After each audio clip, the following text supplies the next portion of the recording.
मुझे पता है, सब जानवर मेरे पास आते हैं अपने मोबाइल प्रॉब्लम्स लेके।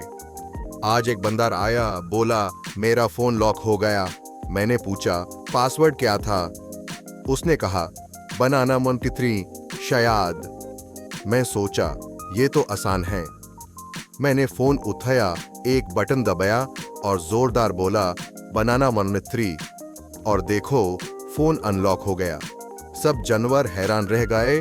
हाथी बोला इसका नाम होना चाहिए टेक्नो तोता। मैंने थोड़ी स्टाइल में शेड्स पहने और कहा मैं हूं पासवर्ड का बाप, पोपट सिंह हैकरा। अब समझे? पोपट से पंगा लेना मत भूलना, वरना डेटा का दर्द तो होगा ही।